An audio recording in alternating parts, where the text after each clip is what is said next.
Welcome back to Live Now from Fox, and good morning to you if you're just now tuning in. The next speaker walking to the stage now. Let's listen in. Good morning, CPAC. It was my honor to serve in President Donald J. Trump's first term as his ambassador at large for global criminal justice. And I want to hearken back to a little bit of history here. In 1950, the Joseph Stalin installed government of North Korea invaded South Korea to seek to overrun it. And in that conflict, a US-led coalition of 20-some countries repelled the communist aggression at the price of 50,000 American casualties. I honor the blood that was spilled by American soldiers to keep the whole peninsula from being one big North Korea, which is the most oppressive, darkest, most unjust place on planet Earth. And believe me, I know of many such places around the world, and it is number one in that regard. Now, South Korea stands on the edge of a cliff. The democracy in South Korea is in a danger that has not been in for decades. President Yoon, who loves America, who was strongly and staunchly allied with the United States of America, has been impeached and is in danger of being prematurely removed from office. Why?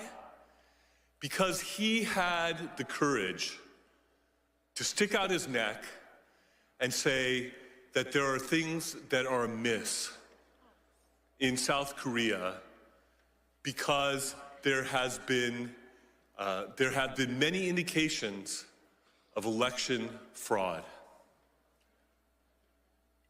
We know something about that, I think, here in the United States.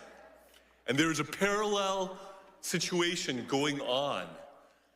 President Yoon, indeed, has been called the Donald Trump of Asia.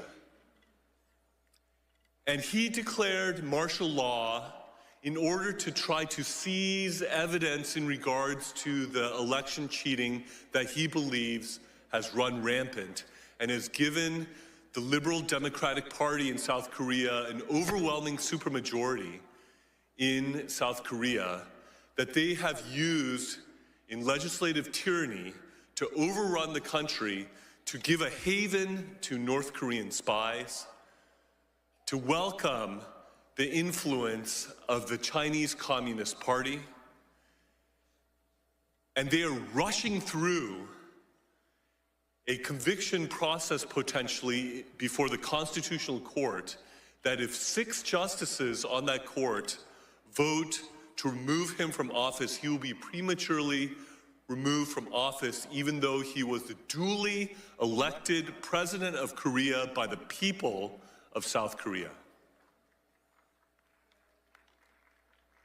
They are rushing this through because his chief political rival who wants to supplant him as president, Lee Jae-myung, who has allegedly sent millions of dollars over to North Korea against US sanctions and against the UN Security Council sanctions, who has aligned himself with North Korea and with the Chinese Communist Party, is himself accused of various crimes that if he is convicted, he would be disqualified from being a candidate for president of South Korea.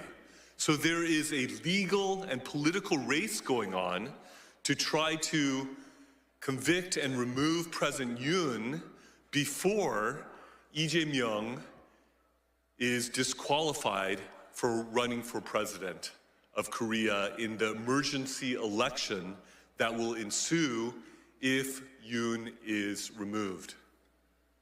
This is an issue for which freedom-loving, democracy-loving Americans should not be neutral. This is a situation where our government and our people should stand with our allies in South Korea and with President Yoon and stand up and be counted and let the world know that the robbing of democracy and the destruction of democracy, that we spilled blood to the tune of 50,000 casualties in the Korean War, will not be in vain, but that the democracy in South Korea could flourish and the people's elected president, President Yoon, who loves America, who is closely aligned with America, would be able to be vindicated in the Constitutional Court and restored to his rightful office. Thank you.